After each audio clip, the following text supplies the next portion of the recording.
I'm going to do a love reading with some love oracle cards and to clarify with tarot. So the first card we have is enduring bond.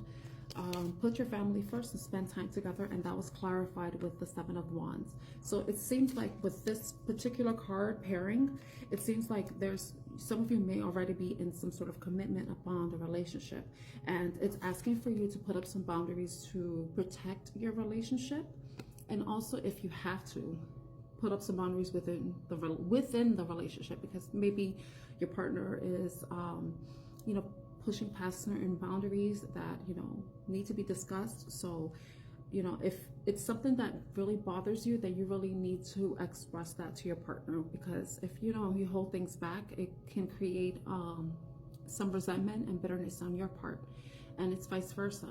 They may feel like certain boundaries have been pushed. So if you feel like that's something that's going on in your relationship, then I suggest that you and you can take my advice with a grain of salt.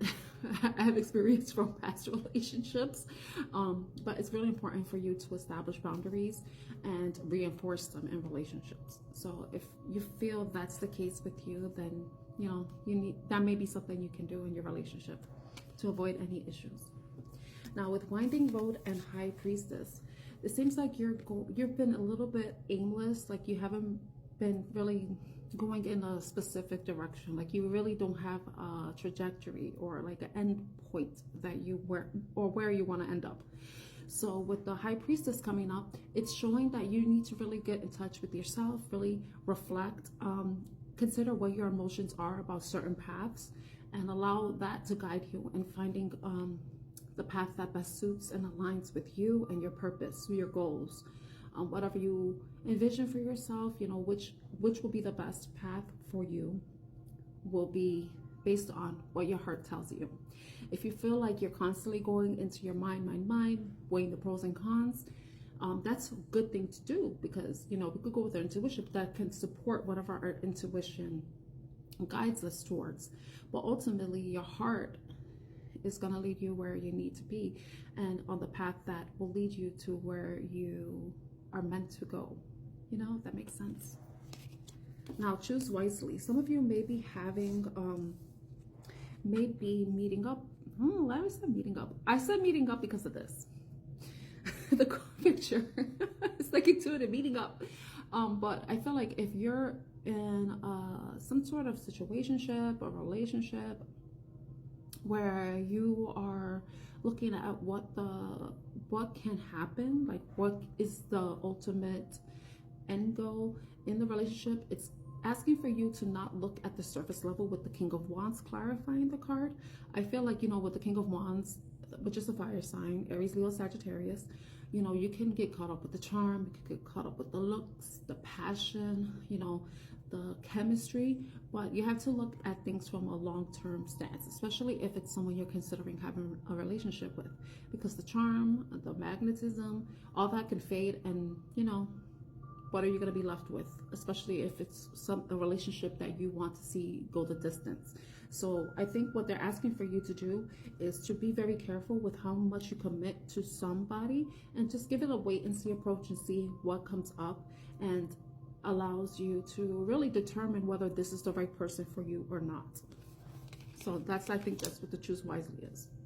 Now with back and forth, changing your mind or being confused emotionally, I think it could tie in with the choose wisely, but that card is clarified by the death card. And I feel like if you consider the spread as a whole, and the high priestess coming in and the choose wisely, it's like, you know, come to a decision. Maybe there's something that you've been going back and forth with, and you're still trying to figure out what is the right path to take.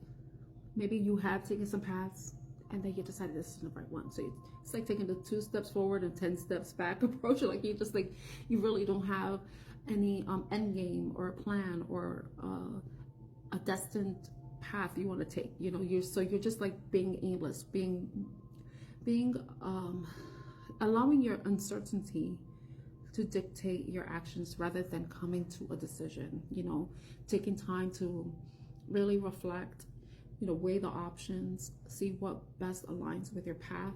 So I feel like what this is saying is like, you need to stop that. You need to quit that it's not doing you any good. If anything, it's kind of keeping you stagnant. So it's like things can't end, so things can't begin. So an ending transitions into a beginning, and a beginning eventually turns into an ending, you know, because life is cyclical. Things constantly are brand new, but then they get old, and then I have to go into a new cycle where you start over, you know. If you think about it, I'm gonna use sneakers as an example. When you buy a pair of sneakers and you wear them to a certain point, they reach the point of no return that they're unalive. You know, so there's nothing you can really do. So you end up having to buy a new pair of sneakers, and then eventually the same thing will happen, you know. So I'm just trying to use that as an example. But with the back and forth, that needs to end, you know, because you're just kind of staying stuck, going nowhere. You don't want that to be your entire life. So really take the time to reflect on what you value, what you feel is important to you, what aligns. Maybe you need to reflect and figure out what does align with you. What do you want? That's a question that you have to ask yourself.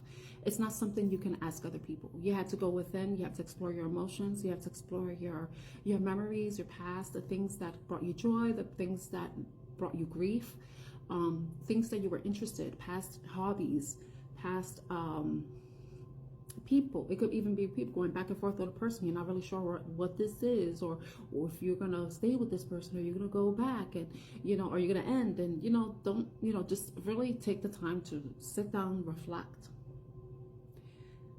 on how you feel, reflect on your past, reflect on and see what really calls to your heart. You know, it takes time, and it takes a lot of introspection. I wanted to say inner reflection, but it's introspection. And ultimately, you're going to be freeing yourself, because we have the golden cage coming up, is in the bottom of the deck with the sacred feminine. And the golden cage is break free from stress and toxic relationships. I feel like you could have a toxic relationship with going back and forth. You could be having toxic relationships with people. So I really think that what they're asking for you to do is really protect yourself. You know, protect your energy, especially if you're in a feminine energy. Protect your feminine energy. It's escape worth new path. You know, you can't go on a new path if you're constantly going back and forth. You can't do anything if you're stuck in the past, you know, or you're just stuck in one place.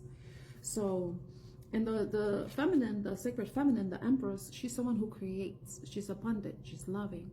She's all about renewal and creation. And you can't really create much if you're feeling trapped. You know, you can only do so much. You can't grow if you're in a cage. You know, eventually you may outgrow the cage, and you need something bigger, something that will accommodate where you are, what your vision is for yourself and your life, you know, because maybe you've been living small. Maybe you've been allowing yourself to be trapped by other people's expectations of you, trapped by their beliefs, maybe your responsibilities, or you may be trapping yourself. You know, you could be trapping yourself in your own responsibilities and not looking for ways to free yourself as well as you can, because, you know, depending on your responsibilities, you know. But it's about making sure that you're not putting yourself in a situation where you end up unhappy and unhealthy, you know.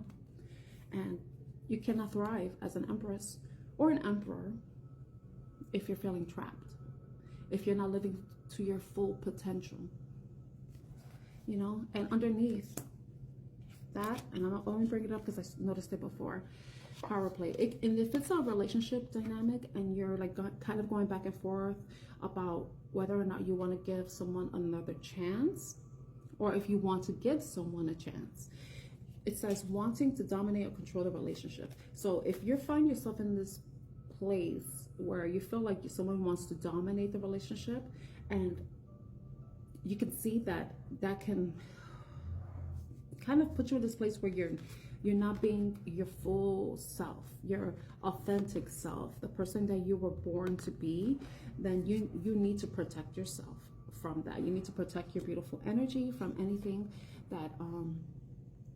that may drain you, take from you, limit you, cause you to live small, be small, lose sight of your vision.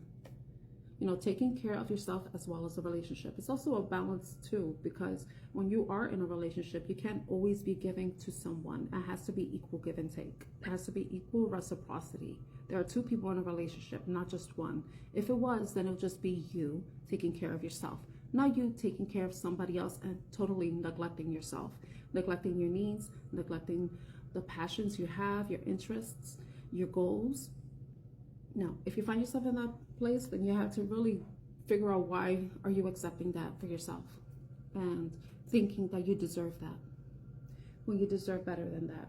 You deserve to be loved and nurtured. This is nurture of wands, this is mother of wands. You need to be admired and praised and loved, and also be your beautiful, authentic, eccentric, sexy ass self, regardless if you're male or female, genderless here.